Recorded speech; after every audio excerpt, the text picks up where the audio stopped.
Salut tout le monde. Salut Catherine. Salut Pablo. Petit point en milieu de semaine, un petit débrief de milieu de semaine, parce qu'aujourd'hui c'est quand même passé quelque chose, à notre sens, d'important à l'Assemblée nationale en commission des affaires sociales.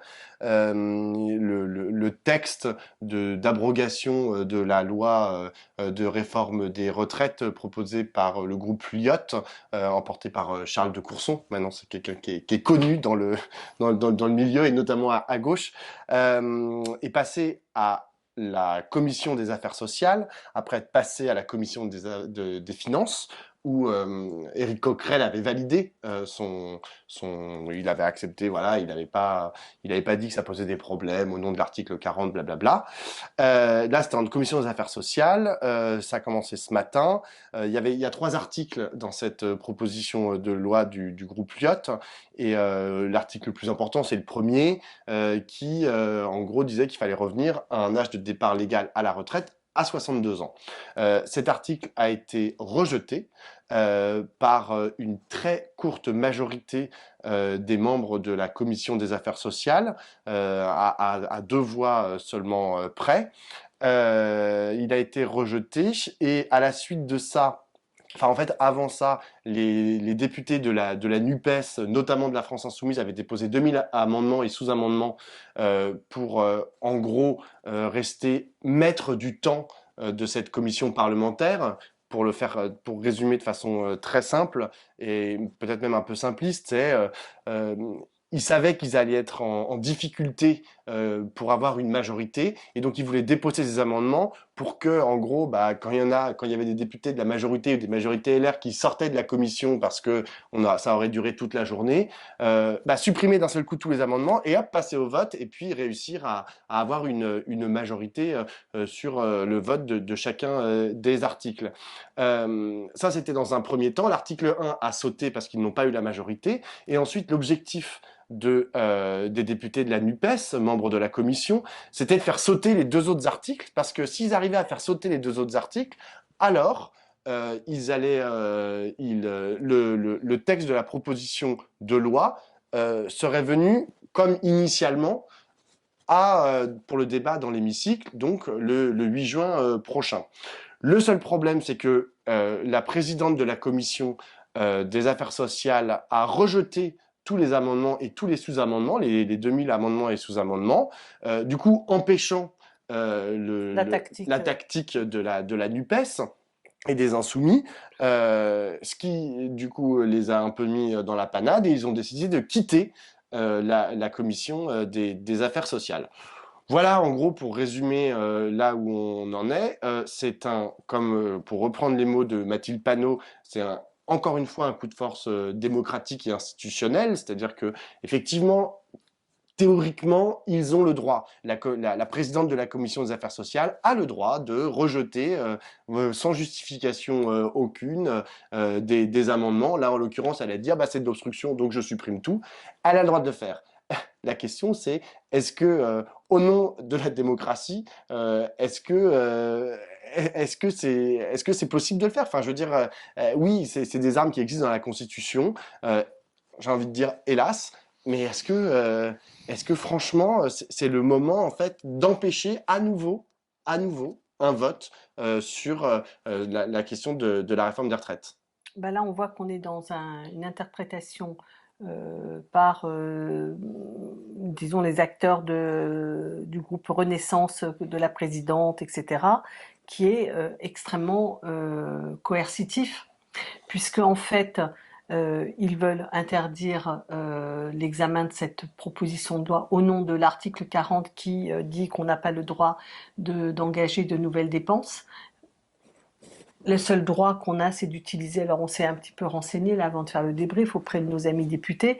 En fait, la seule chose que les députés ont le droit de faire, ils ne peuvent ni voter de nouveaux impôts, ni de nouvelles dépenses, qui concerne le budget de l'État. C'est pour ça que la proposition de Lyotte était gagée sur Une taxe sur le une taxe tabac. sur le tabac. En fait, vraiment, ils ont des tout petits endroits où ils ont le droit d'agir, et c'est pour ça que la taxe sur le tabac réapparaît souvent dans les propositions des groupes parlementaires quand ils proposent quelque chose.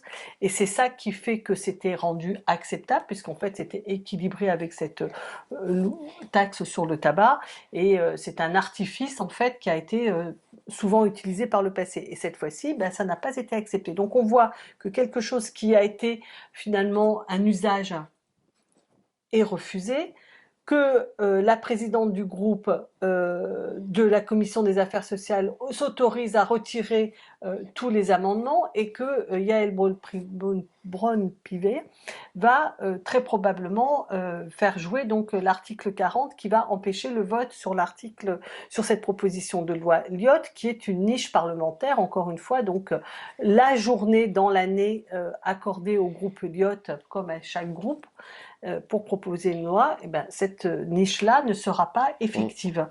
Donc ça veut dire qu'on a une constitution qui recèle toutes ces petites subtilités, mais que personne n'utilisait, et là, il les active. Alors, d'une part, on peut se dire que, ça limite à très peu de choses le rôle des députés, puisqu'ils ne peuvent plus amender, ils ne peuvent pas voter de lois qui n'ont pas de recettes, sauf des choses totalement mineures. Et on a donc un affaiblissement de leur pouvoir réel, et on va aller vers une loi majeure qui va, par cet artifice, ne pas être votée par les députés.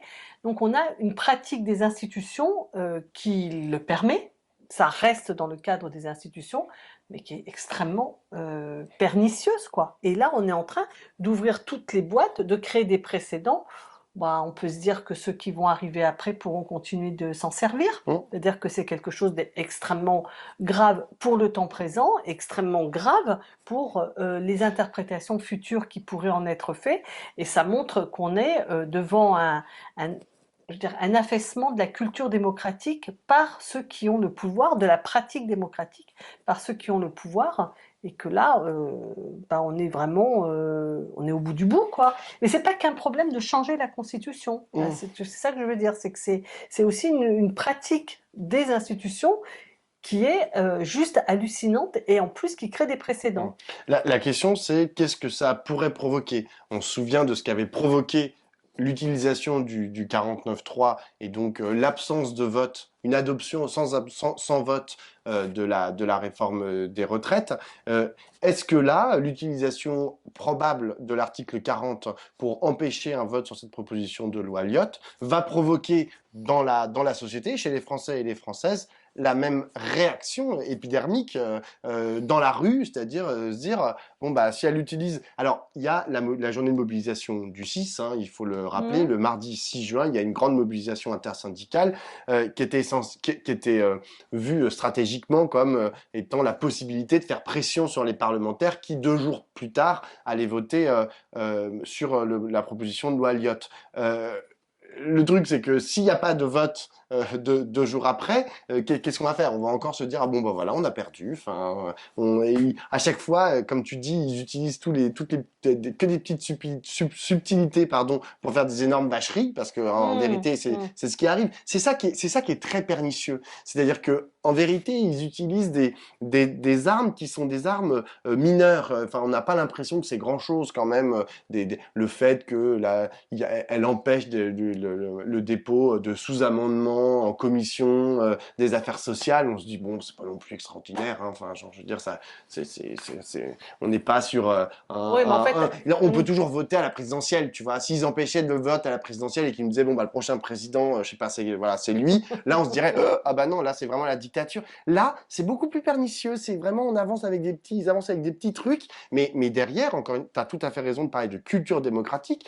Elle est en train d'être foulée aux pieds, et sans possibilité pour toute la société organisée en face de répondre. C'est ça le problème aussi. C'est-à-dire que les syndicats n'ont pas le pouvoir de répondre, les institutions, Conseil d'État, Conseil constitutionnel, etc., là, en l'occurrence, ne peuvent pas être utilisé en fait pour dire en fait là ils sont en train de faire n'importe quoi à l'Assemblée nationale puisque c'est un précaré, on sait pas pourquoi, c'est un truc là complètement c'est à la fois opaque, problématique, mais complètement insularisé. On a l'impression le Parlement et on est en train de se faire avoir quoi. On est encore une fois après le 49.3 il y a quelques semaines, là on est en train à nouveau de se faire avoir. Oui, enfin, il va y avoir de façon très claire, là, enfin, je pense que tout le monde va très bien comprendre que le gouvernement aura utilisé toutes les ficelles, les artifices, les petites manœuvres pour empêcher le vote. S'il empêche le vote, c'est parce qu'il était minoritaire dans l'Assemblée sur ce vote. Donc là, en effet, comme tu dis, je pense, c'est une défaite politique au sens où, enfin, il est clair qu'il n'avait pas la majorité au Parlement et que donc cette loi n'aura pas été votée et que si elle l'avait été, ils auraient été battus. Le truc, c'est que le prix de cette défaite politique et d'une certaine manière de l'évidence politique est de notre côté, nous les opposants à cette réforme, ben on va le payer de l'installation d'une culture épouvantable, quoi, d'une Mm. pratique institutionnelle absolument épouvantable et dangereuse, quoi, Mm. dangereuse pour le futur. Et moi, ce qui me soucie, c'est que je me dis, mais on peut toujours écrire des institutions, on peut toujours raffiner. Il y aura toujours le diable, on pourra toujours trouver le détail qui permettra de faire sortir le diable de sa boîte. Mm. Et là, en l'occurrence, jamais aucun président de la République, aucun gouvernement n'a eu une telle pratique Mm. institutionnelle. Donc Mais là, très clairement, si je peux placer ça un peu dans une séquence politique, on a vraiment l'impression qu'ils ont perdu leur boussole. Hein. Ce qui s'est passé avec Elisabeth Borne sur la question du Rassemblement national, qui dit que ils sont les héritiers de Pétain, derrière le président Macron, qui fait fuiter ce qu'il a raconté en Conseil des ministres, c'est-à-dire un recadrage en bonne et due forme d'Elisabeth Borne en lui disant on peut pas utiliser les mots des années 90 pour combattre le Rassemblement national, sous-entendu, il faut pas dire qu'ils sont les héritiers de Pétain ou que ce sont des fascistes ou que ce sont je sais pas quoi, et que mais ce qu'il serait une faut insulte pour les des électeurs. électeurs exactement. Honnêtement, on a vraiment ça sent la fin de règne. En Ça, fait, ça sent plus la la décivilisation, décivilisation exactement. la fin de la semaine, c'est-à-dire que là, on est devant une séquence, plus Darmanin qui fait les yeux doux au LR, hein, qui sont en train de vouloir remettre cul par-dessus tête, mais des choses archi fondamentales qui remontent avant la Révolution française, comme le droit du sol. Je veux dire, les LR sont en train de contester le droit du sol. C'est-à-dire que des enfants nés en France de parents irréguliers n'auraient pas la possibilité d'accéder à la nationalité française. Bon, et ben ça, on est en train de discuter de ce point Mm, avec les LR. Non mais c'est dingue. mm, Et par contre, on est sommé matin, midi et soir d'expliquer en quoi la France insoumise fait encore partie de la République. mm. Enfin, je sais pas, il y a une espèce de délire, d'inversion.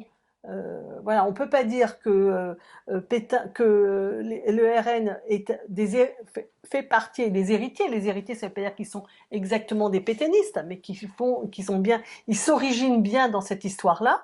Ça, on peut plus le dire, on ne pourrait plus le dire, faute de quoi on insulterait des Français et puis je sais pas quoi, je sais pas quoi. Mais par contre, on peut aller remettre en cause le droit du sol et Mm. demander si la France insoumise fait partie de la Et République. dernier truc, il y a un sondage Mais ça va aujourd'hui, pas, quoi. il y a un sondage aujourd'hui qui est sorti. Une majorité de Français est pour l'imposition, enfin la création d'un ISF climatique. Et Emmanuel Macron s'est fendu d'un petit commentaire en disant que c'était un piège à con. Alors, moi je trouve ça vraiment extraordinaire, c'est-à-dire que on n'a pas le droit d'insulter les électeurs de Le Pen. Par contre, insulter la majorité de Français qui est pour les SF climatiques, alors là, il n'y a pas de problème, il y va. C'est-à-dire que, franchement, il y a un deux poids, deux mesures qui est, comme tu dis, c'est une inversion des logiques, en fait, de ce qui fonde notre République. Enfin, c'est-à-dire que là, on en est quand même à se demander si le gouvernement est véritablement républicain.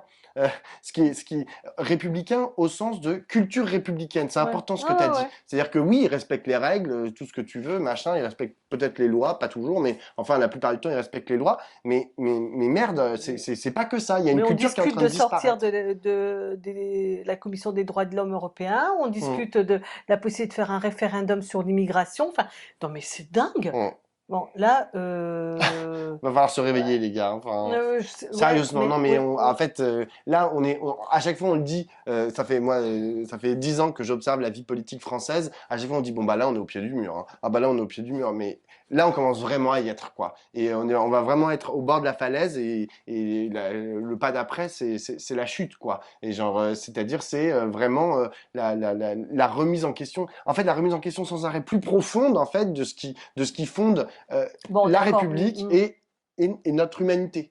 Mm.